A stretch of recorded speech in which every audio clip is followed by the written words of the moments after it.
Dans cette vidéo, je vous explique comment on a redémarré comme des amateurs une Chrysler New Yorker de 76 qui n'avait pas redémarré depuis 79. La voiture était stockée dans ce garage depuis son arrêt, donc la première chose qu'on a fait, c'est de regonfler les pneus et de voir si ça arrivait à tenir la pression pour qu'on puisse la déplacer. Ensuite, on est venu placer une nouvelle batterie. J'ai pris de la batterie de compétition 230 balles. On a des clés d'origine qui se mettent à l'envers, toujours chez Chrysler. Ok.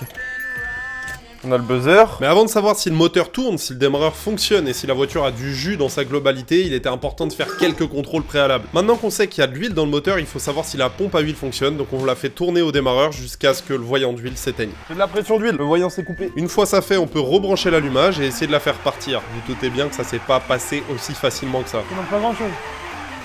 Alors elle est d'eau.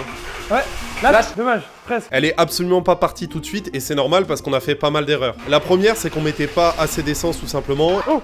Elle allait y aller là. Et la seconde, c'est qu'on s'est orienté vers des problèmes d'allumage, alors que c'était pas ça. Parce que nous et l'allumage, ça fait 52. En parlant d'allumage, j'ai contrôlé les bougies, et laissez-moi vous dire que ces caisses ont beau être grandes, puisqu'elles font environ 6 mètres de long pour 2 mètres de large pour ces générations. Et dans la nôtre, on retrouve le V8 440, qui est un 7 litres 2, un big block qui prend beaucoup de place. Alors on se dirait, grosse voiture, gros moteur, ça devrait aller. Non, l'accès est horrible. La dernière, elle est emmanchée entre le collecteur, et en fait, le trou, on le touche, mais la vis, la bougie, on la rentre soit comme ça, soit comme ça, soit comme ça, du coup, elle prend pas. Et c'est horrible, infernal.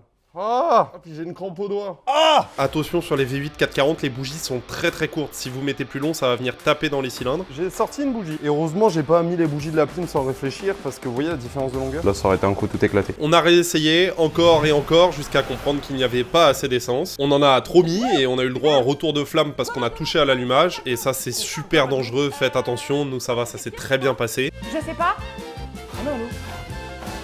Et on a fini par comprendre que la pompe à carburant n'amorçait pas et n'amenait pas d'essence, donc on a mis une nourrice qui par gravité emmenait de l'essence directement au carbu, et ça a fini par partir. Accélère un peu là. Oh la conso de la caisse. On en a profité pour faire un tour de pâté de maison avec la nourrice qui sortait pour le toit ouvrant, et la pompe à carburant a fini par se réamorcer, ce qui nous a permis de ramener la voiture par la route, mais ça je vous le raconterai dans la prochaine partie. En ce moment, je suis en train de restaurer complètement cette voiture, et dans la dernière vidéo que j'ai publiée sur ma chaîne YouTube, je suis en train de refaire complètement son moteur. Mais il manque quelques trucs, notamment en moteur. Donc si les formats longs t'intéressent et que tu veux tout voir en avance, tu sais où aller, et si ton truc c'est les formats courts, tu peux t'abonner ici.